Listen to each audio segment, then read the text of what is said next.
Hello everyone, welcome to this video. इस video के अंदर हम डिस्कस करने वाले हैं कि सैस मार्केटिंग क्या होती है और हम क्या स्ट्रैटेजी यूज कर सकते हैं अपने सैस प्रोडक्ट को मार्केट करने के लिए।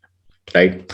तो अगर हम एक प्रोडक्ट मार्केटिंग की तरफ देखते हैं या एक सैस मार्केटिंग की तरफ देखते हैं, these are two different things. क्योंकि प्रोडक्ट अगर हम कोई मार्केट कर रहे हैं, एक टेंजिबल प्रोडक्ट, राइट, तो हम दिखा सकते हैं अपने एंड यूजर को this is a product, this is you have to buy and this is the pricing. तो एक टेंजिबल अगर कोई प्रोडक्ट दिखता है, it is very easier for them to visualise that how they are going to use it in their life। अब जब हम SaaS marketing की तरफ आते हैं तो ये प्रॉब्लम हमको बहुत देखने को मिलती है कि आपका जो एंड यूजर है वो रिलेट नहीं कर पाता। That is why SaaS marketing is a bit challenging. और आप मार्केटर हो तो मेरे को लगता है आपको चैलेंजेस लेना पसंद होगा। सो इस वीडियो के अंदर डिस्कस करने वाले हैं कि what are the top 9 SaaS marketing strategy जो आप यूज कर सकते हो अपने प्रोडक्ट को मार्केट करने के लिए। अगर आप एक न्यू मार्केटर हो, आपके पास एक न्यू प्रोडक्ट है, आपने एक नया प्रोडक्ट बिल्ड किया है, आप तभी भी ये स्ट्रेटेजी यूज कर सकते हो। और अगर आप सीजन मार्केटर हो, you know everything, अगर आपके पास सब कुछ है, still you can use these strategies, put this in place and grow your SaaS business. Okay, so we are here, 9 simple SaaS marketing strategies for 2022। इस साल के अंदर अगर आप ये strategies अपने SaaS business के अंदर यूज कर रहे हो, you are going to benefit a lot। First is pricing plans। अगर आपने एक SaaS product build किया है, you need to understand कि उसकी pricing कहाँ से कहाँ तक रहनी चाहिए, किस पे रहनी चाहिए। अगर आपके competitor से you have to नो कि आपके कॉम्पिटिटर्स क्या कर रहे हैं, क्या प्राइसिंग के ऊपर वो सेल कर रहे हैं और आपको कितनी कॉस्टिंग आती है। राइट। अगर आपके पास ये सारी डिटेल्स है, it will be easier for you to create a road map कि आपका अगर what is the revenue that you are targeting. अगर आप वो टारगेट कर रहे हैं, how many products that you have to sell to reach that revenue. अगर आपका ये क्लियर है तो definitely it is going to help you in the longer run. तो first you need to understand की प्राइसिंग क्या है एंड सेकेंड कि आपका जो एंड कस्टमर है वो क्या प्राइस पे कर सकता है। लेट्स से आपके दिमाग में कुछ प्राइसिंग है कि that we are going to put this particular pricing for our service monthly recurring, but आपका कस्टमर वो पे नहीं करना चाहता because this is not worth the service जो वो यूज कर रहा है या जो आप उसको हेल्प कर रहे हो अचीव करने के लिए। Then again there is a mismatch. तो आपको ये अंडरस्टैंड करना पड़ेगा कि आपकी प्राइसिंग क्या है। दूसरा, अगर आप एक SaaS प्रोडक्ट लेके आ रहे हो, you have to offer some free trials. Either आपके पास एक प्लान रहना चाहिए that this is a zero offer. Zero offer means कि this is free, right, this is a limitation but you can use this free unlimited. तो आप अगर जैसे कैलेंडली की बात करते हैं, कैलेंडली के अंदर आपको एक फॉर्म मिलता है, कुछ लिमिटेशंस है, रिडायरेक्ट नहीं मिलता। ये सारी की सारी चीजें आप उनके फ्री प्लान के अंदर यूज कर सकते हो। सारे SaaS प्रोडक्ट के अंदर ये रहता है। लेट्स से अगर आप फ्री प्लान नहीं दे सकते at this point of time, you have to give them a time period. 14 days का हो सकता है, 1 मंथ का हो सकता है, ताकि वो आपका प्रोडक्ट यूज कर सके। और यूज के बाद अगर उनको लगता है कि that this product is good for my business, this product is good for what I am currently doing, then they will buy. Then ये प्रॉब्लम मैंने बहुत देखी है। बहुत सारे SaaS बिजनेसेस जो क्रिएट करना चाहते हैं, they want to build something which has a lot of features. Feature rich होना चाहिए, हमारे पास ये है, हमारा प्रोडक्ट ये कर सकता है, वो कर सकता है। Nobody is going to listen to your stupid pitches जहां पे आप बोल रहे हैं कि मेरे पास इतने सारे फीचर्स हैं। दूसरा कॉम्पिटिटर तो सिर्फ 4 फीचर दे रहा है, मैं आपको 15 फीचर दे रहा हूँ। Nobody is going to listen that. अगर आपने एक प्रोडक्ट बिल्ड किया है, यू हैव टू अगेन, अगर एक प्रोडक्ट कंपनी है, SaaS कंपनी है, this point of time you need to understand कि you are going to solve a problem over there. अगर आप एक प्रॉब्लम सॉल्व कर रहे हैं तो बी स्पेसिफिक। अगर आप सारी की सारी चीजें एक बार में बताएंगे तो आपका जो यूजर होता है, एंड यूजर, वो ओवरवेलम हो जाता है। उसको लगता है यार इतनी सारी चीजें, मे बी मैं कंफ्यूज हो जाऊं। आपने बहुत सारे प्रोडक्ट्स ऐसे देखे होंगे जहां पे आप जाते हैं and you are not able to do what you are there for. Facebook इतना कॉम्प्लिकेटेड क्यों हो गया? क्यों इतने सारे सोशल मीडिया प्लेटफॉर्म्स आ गए? टिकटॉक आ गया, इंस्टाग्राम ने एकदम से जब आया था छा गया। फेसबुक को बाय करना पड़ा बिकॉज फेसबुक बहुत ज्यादा कॉम्प्लिकेट होता जा रहा है विद टाइम। अगर न्यू यूजर आएगा, it will be very difficult for a new user to understand what all things are there. अगर आप 10 साल से यूज कर रहे हो, then definitely you are habitual. जब न्यू यूजर आता है, it will be difficult for them. तो अभी भी फेसबुक ने बहुत सिंपल रख रखा है अपना जो बेसिक फीचर्स हैं, but still it's a complicated process. Instagram पे जाओगे, आपको सिंपल समझ जाएगा, मेरे को फोटोज डालनी, वीडियोस डालनी है, but it is getting complicated day by day. New user acquisition आपके लिए डिफिकल्ट हो जाता है। सो जब भी आप एक प्रोडक्ट बिल्ड कर रहे हैं, कोई भी product, you have to keep it simple, target one problem at one time और उसको सॉल्व करके आप अपने एंड कस्टमर को उसको सेल कीजिए। फीचर्स मत गिनाइए, बेनिफिट्स गिनाइए। अगर आपने बता दिया कि these are the benefits that you are going to get if you are using the product, let's say Calendly। पहले क्या होता था, हम अपना कोई भी शेड्यूल है, कोई भी मीटिंग है, नोट करके रखते थे that this is the day when we are going to meet, मुझे कॉल करना पड़े। ये बहुत ज्यादा इनएफिशिएंट था, ना ईमेल जा रहे हैं, ना कुछ जा रहा है, नोटिफिकेशन नहीं जा रहे हैं, एसएमएस नहीं जा रहा है, वेरी इनएफिशिएंट प्रोसेस। अब सिर्फ एक ऐप के अंदर मेरे जितने भी कंसल्टेशन कॉल हो गए, मेरी मीटिंग्स हो गए, सारे के सारे एक एप्लीकेशन के अंदर स्टोर रहते हैं। मैं अपनी एप्लीकेशन खोलता हूँ और मुझे पता चल जाता है कि इस दिन ये है, किसी को एक लिंक सेंड करता हूँ, वो आराम से बुक कर लेता है। अगर आप गूगल का जो डिफॉल्ट कैलेंडर है वहां पे भी जाते हो तो someone else can not book your calendar, जब तक उन्होंने आपका ईमेल एड्रेस किसी उसमें नहीं डाल दिया, वो बुक नहीं कर सकते और वो चेक नहीं कर सकते कि कॉन्फ्लिक्ट हो रहा है या नहीं हो रहा है। कैलेंडली के अंदर ये सारे फीचर्स हैं। That is why they are providing one solution to a particular problem. You need to understand that and give the benefits to the user, don't overload with a lot of features. अगर हम next strategy की तरफ जाते हैं तो मेरे को बहुत सुनने में मिला है कि यार एसईओ करें, ये एड्स चलाएं लीड जनरेशन के लिए। तो इसके लिए एक बहुत सिंपल आंसर मैं लोगों को देने की कोशिश करता हूं, जो वो ये है कि अगर आपके पास बजट है and if you want to start getting leads as soon as possible, invest your money and start getting leads. अगर आपके पास एक रिसोर्स है कि you can invest this much money per month, start putting that money, start generating leads और उनको convert करना शुरू करो। But let's say you have build the product, you have put a lot of money in building a product, now you don't have any money to invest in ads, तो SEO क्या है? SEO it's free for you, right? आपके सिर्फ efforts लग रहे हैं। But one thing you need to understand that अगर आप SEO के अंदर अपने efforts डाल रहे हैं, it's not going to be quick results, you have to wait to get the results। तो ये आपको understand करना पड़ेगा।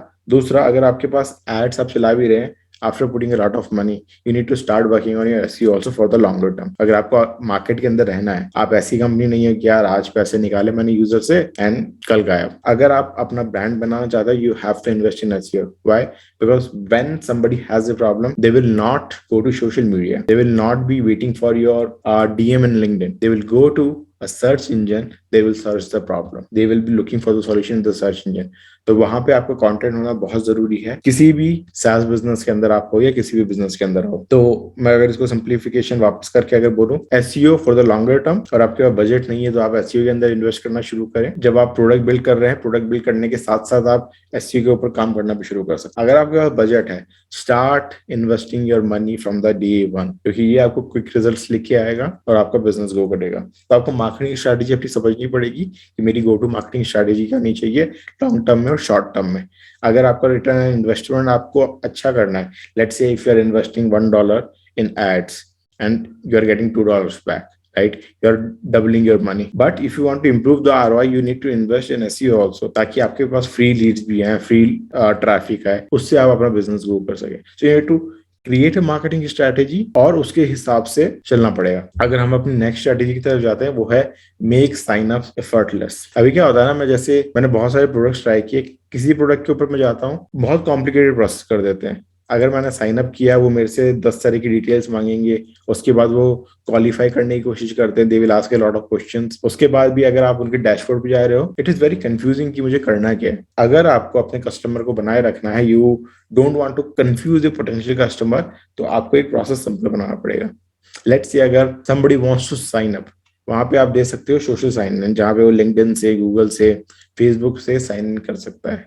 Make it easier for them, then you can ask some questions जहाँ पे you can understand that वो my end user is। आप phone number भी मांग सकते हो। I think phone number is very much necessary, email तो कोई कहीं का भी दे देता है, राइट? अगर उसका पर्सनल डोमेन का ईमेल नहीं है तो you have to ask the number and that's it. उसके बाद you don't have to ask a lot of questions to qualify this और get a lot of data about your customer. अगर वो organic आ रहा है, then it can be a good thing. अगर आप पे कर रहे हो, it's going to be a very difficult task to get more conversions। तो आप उनका प्रोसेस सिंपल करो, as soon as take them to the platform, to the dashboard, ताकि वो अंडरस्टैंड कर सके आपका प्लेटफॉर्म क्या है, उसको यूज करना शुरू कर सके। क्योंकि अगर जब तक आपका एंड यूजर यूज नहीं करेगा ना आपका प्लेटफॉर्म, वो पे नहीं करेगा। अगर आपके जो प्रोसेस है 3 स्टेप से ज्यादा रहा, तो you are going to lose a lot of users. एक और जो हमारी स्ट्रैटेजीज जो हमको यूज करनी ही चाहिए अगर आप एक SaaS प्रोडक्ट बिल्ड कर रहे हो, तो वो है कंटेंट मार्केटिंग।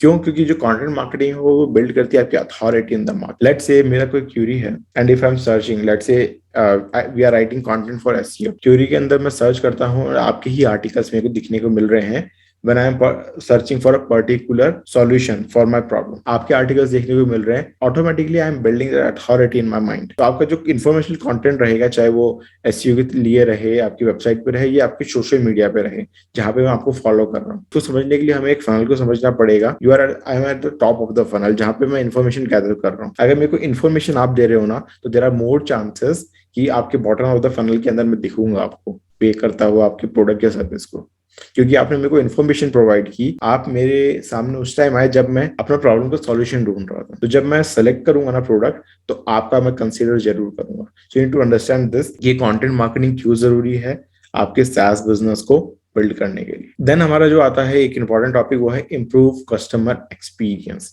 अभी कस्टमर एक्सपीरियंस इंप्रूव करने के लिए बहुत सारी चीजें होती है, क्योंकि हमें पता है कि what is the churn rate of your business और आपकी सर्विस का।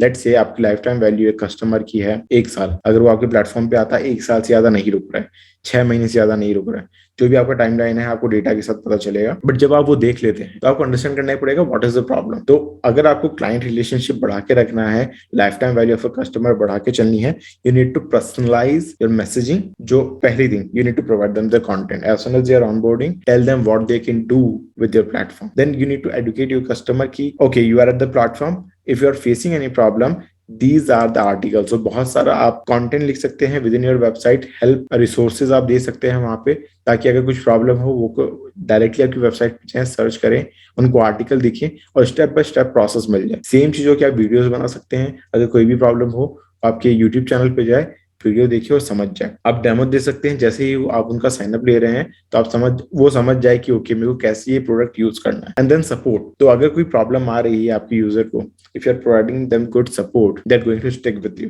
तो ये सारी चीजें हैं जो इंप्रूव करती है आपके कस्टमर का एक्सपीरियंस विथ योर प्रोडक्ट। अगर आपका कस्टमर एक्सपीरियंस अच्छा है ना, पहली थिंग जो होगी वो है आपकी लाइफ टाइम वैल्यू बढ़ जाएगी कस्टमर की। सेकंड, वो इनवाइट करेगा दूसरे लोगों को, रेफर करेगा दूसरे लोगों को आपके प्रोडक्ट के बारे में। तो ये आपको अंडरस्टैंड करना जरूरी है अगर आपको अपना बिजनेस ग्रो करना है। देन आता है हमारा क्लियर CTN ऑफर्स। तो ये मेरे को लगता है कि एक गेम चेंजिंग थिंग है अगर आप एक मार्केटिंग कर रहे हो अपने SaaS प्रोडक्ट की, कि अगर आपके पास कॉल टू एक्शन है, आपके लैंडिंग पेज पे हो गया, अगर आपका B2B SaaS प्रोडक्ट है, बात करते टाइम अपने क्लाइंट से हो गया, आपका कॉल टू एक्शन बहुत क्लियर रहना चाहिए। Plus you have to provide offer. तो यहाँ पे अगर हम एग्जांपल देखते हैं, this is let's say it is a landing page और वहां पे आपने लिखा है buy now. This is a clear call to action, we can understand it कि यहाँ पे आपको क्लिक करना है, the person can directly buy. But how you can make this call to action better, वहां पे आप प्रोवाइड कर सकते हैं एक offer. If you are blending your call to action with the offer, boom, this is the perfect thing that you can do to make your business better, to make your sales process better, to make your marketing better। यहाँ पे हम देख सकते हैं, अगर better करना है, buy now के ऊपर हमने लिख रखा है और या उसके आसपास 30 day मनी बैक गारंटी। यहाँ पे जितने भी रेस्ट्रिक्शंस आते हैं, या वहां पे अगर कोई पॉज करने की सोचता है, प्रोक्रास्टिनेट करता है, बहुत सारे रीजन हो सकते हैं जिस टाइम वो बाय नहीं कर रहा है। Maybe pricing issue, maybe they are considering other products. जब उनको दिखता है कि I have a offer, I have a guarantee, I am not putting my money where I can get scammed और समथिंग लाइक दिस, ये अगर सारी चीजें आती हैं तो बहुत ज्यादा ट्रस्ट बिल्ड होता है और आपके जितने भी साइन अप प्रोसेसेस हैं, आपके जितने भी बाइंग प्रोसेसेस हैं, वो एक्सेलरेट हो जाएंगे। यू नीड टू अंडरस्टैंड कि आपका CT के साथ ऑफर्स रहने बहुत जरूरी है। देन एक बहुत इंपॉर्टेंट एस्पेक्ट है आपके SaaS प्रोडक्ट की मार्केटिंग के लिए। First thing, your product should be good. अगर आपका प्रोडक्ट अच्छा नहीं है तो कोई भी आपके प्रोडक्ट को, आपके सर्विसेज को रेफर नहीं करेगा। अगर आपका प्रोडक्ट अच्छा है, आपके जो प्लेटफॉर्म के ऊपर लोग हैं वो यूज कर रहे हैं उसको, they are enjoying it, they are liking it, tell them to invite other people। अब यहाँ पे क्या होता है, यहाँ पे मुझे लगता है कि बहुत सारे लोग सोचते हैं कि यार this is not B2C marketing which we are doing, कोई कमोडिटी मार्केटिंग नहीं है कि हम रेफरल्स हैं, या कोई फिनटेक मार्केटिंग नहीं है जहाँ पे 5 रुपए तुझे मिलेंगे, 10 रुपए मुझे मिलेंगे, ऐसा कुछ। बट यहाँ पे आप क्या कर सकते हो, इन अ SaaS product, what you can do, let's say if somebody is referring your product to somebody else, what you can do, instead of giving them some cashback or something, give them a month of your service for free। वो 2 लोगों को लेके आता है, जैसे ही उन्होंने purchase किया आपका product, what you can do, you can give 1 month of service for free to this guy because this is bringing you new customers। तो अपनी डेफिनेट मार्केटिंग डेफिनेटली जो प्रोसेस रहेगा सेम रहेगा, but you have to think in a different way. तो आप ये कर सकते हैं, and I think this is working great for some of the people I work with. I think these were the 8 points which we discussed. Last point is you need to follow invincible line. अगर आप इसको फॉलो कर रहे हो, I have a whole playlist of SEO. SEO की playlist मैंने English में भी बना रखी है, मैंने हिंदी में भी बना रखी है। आपको अगर आपने जस्ट अपना प्रोडक्ट बिल्ड किया है, आपके पास बजट नहीं है, आप एसईओ सीखो, इम्प्लीमेंट करो। और बहुत सारी वीडियोस में लेके आने वाला हूँ इस प्लेटफॉर्म के ऊपर, इस चैनल के ऊपर। So you need to like it, share it, subscribe it with your friends who want to grow their businesses. I will see you in the next video. Till then, bye bye.